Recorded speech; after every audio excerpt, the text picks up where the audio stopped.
Salut à tous, bonjour, bienvenue, merci de nous suivre tous les matins, voilà, parce que bien ça nous touche de savoir que vous êtes attentifs à ce que nous vous racontons et que vous avez besoin d'informations. Nous sommes ensemble avec Olivier Granellic pour vous parler, notamment, on va commencer la matinée en vous donnant les derniers chiffres comme nous en avons l'habitude, et puis ensuite nous vous donnerons le programme, beaucoup d'invités ce matin. On commence, bonjour Olivier Granellic. Bonjour Cathy, et bonjour à tous. On commence avec les derniers chiffres qui ont été publiés il y a tout juste 10 minutes par le ministère de la Santé israélien. 8600 cas de malades confirmés en Israël. Il y a eu déjà 51 personnes qui sont mortes du coronavirus, 6 pour la journée d'hier, et 107 personnes qui sont en réanimation. Comme on l'a déjà dit, le nombre de nouveaux cas est en légère diminution, c'est-à-dire que s'il y a à peu près plus de 2 semaines, il fallait 2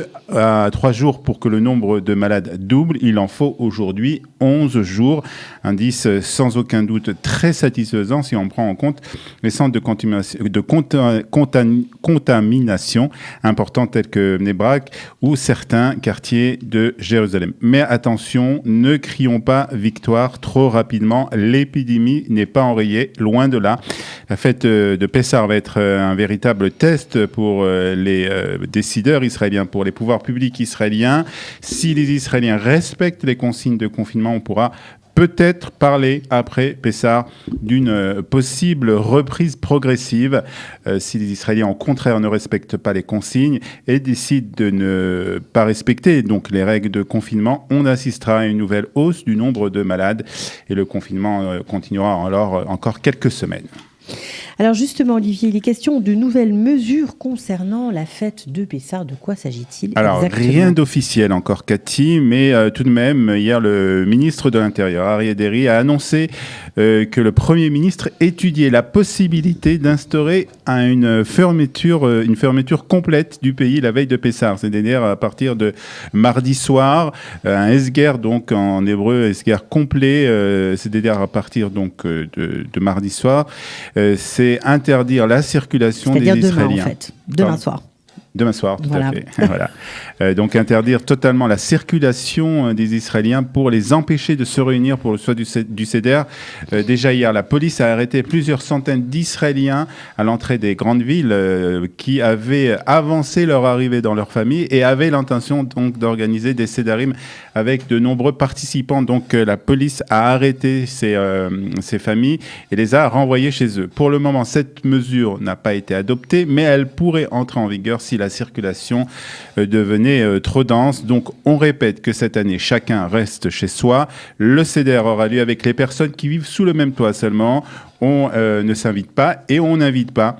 Il y a des moyens technologiques qui existent pour les personnes seules. Un Seder un peu différent des autres, mais c'est très important de respecter ces consignes pour le bien de soi-même et pour le bien des autres, bien entendu. Alors, concernant les villes ou les quartiers orthodoxes, Olivier, que va-t-il se passer ?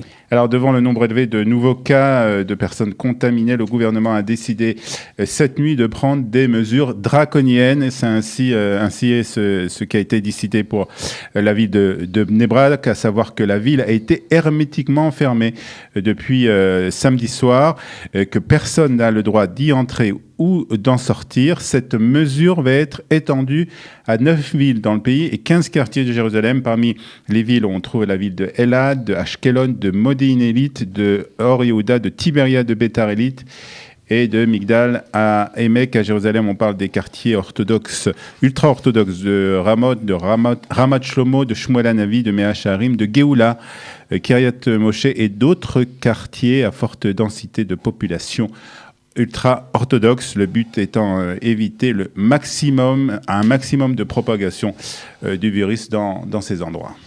Ok, forcément on le comprend, le président de l'État, Reuven Rivlin, a exhorté les Israéliens à ne pas faire de généralisation sur les ultra-orthodoxes. Oui, parce qu'on a entendu toutes sortes de témoignages, toutes sortes de choses qui ont été dites contre ces populations, et le président Reuven Rivlin a commenté les critiques émises à l'encontre de la communauté ultra-orthodoxe dans le contexte donc de la pandémie du coronavirus. Je veux m'exprimer avec force contre les critiques que je peux entendre sur la communauté ultra-orthodoxe. Nous sommes frères et sœurs et c'est un sentiment mutuel de responsabilité qui nous éclaire et qui nous guide, a dit Reuven Rivlin lors d'un appel en vidéoconférence avec le grand rabbin séfarade de Jérusalem, le Rav Moshe Amar.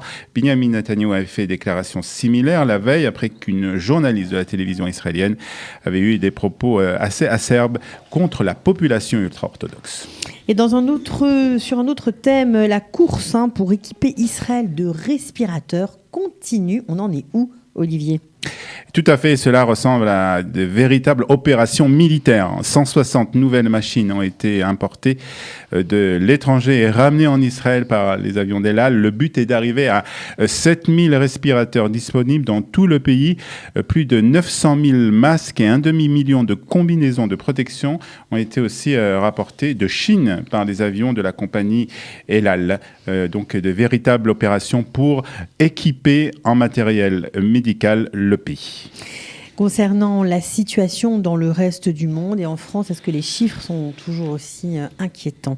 Inquiétant, avec une peut-être lueur d'espoir, on va le voir. On va commencer tout d'abord par la Grande-Bretagne avec le Premier ministre Boris Johnson qui avait été testé positif il y a 10 jours et qui a hier été hospitalisé dans un hôpital londonien. Le chef du gouvernement a ressenti des symptômes persistants et une température élevée. Âgé de 55 ans, Boris Johnson avait annoncé ce vendredi qu'il prolongeait la quarantaine qu'il observait au-delà des 7 jours recommandés par les autorités sanitaires britanniques.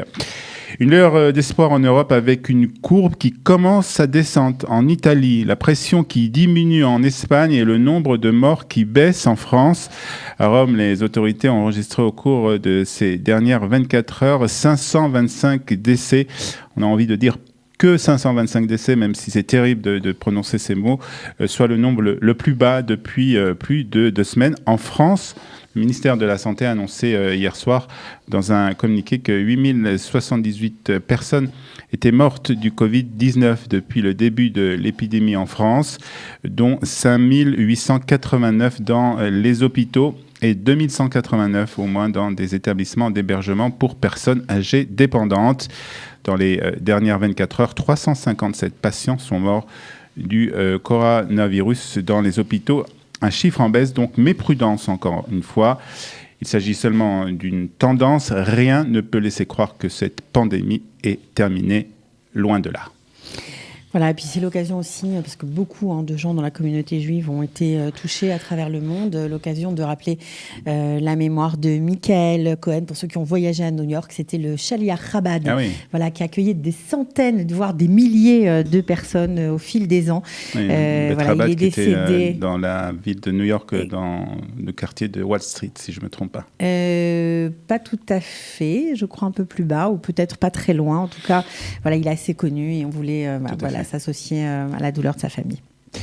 Très bien, on rappelle que Studio Calirita se mobilise depuis le début de cette crise avec vous contre le coronavirus. Un site a été créé où vous pouvez trouver toutes les informations, toutes les réponses et la rediffusion des interviews. En bref, toute l'information sur la pandémie du Covid-19. Le site... Cathy ? Le site, bien sûr, www.info-covid19-calita.com. Donc, si vous n'avez pas retenu l'adresse du site, vous pouvez monter sur Studio Calita. Vous cliquez sur le premier banner qui sera sur la page. Il y a écrit Covid-19 et vous aurez accès à tout le site. Voilà, donc, et un numéro de téléphone aussi, un numéro de téléphone pour 02 poser vos questions. 590 60 82. Voilà. En français. On continue de rester à la maison, on ne sort que si c'est nécessaire pour aller faire ses courses ou pour aller à la pharmacie. Les courses sont pratiquement terminées pour Pessard déjà, donc il n'y a plus de raison de sortir vraiment et ensemble nous réussirons à vaincre le coronavirus. Retrouvez du dimanche au vendredi notre live quotidien spécial coronavirus. 3 heures de direct ininterrompu de 8h à 11h. Pour tout savoir sur l'actualité du virus en Israël, mené par Daniel Haïk, Olivier Granillic et Cathy Choucroune. Le live Studio Calita, c'est tous les jours en direct, puis en replay sur Facebook, YouTube ou sur notre application et sur le site studiocalita.com.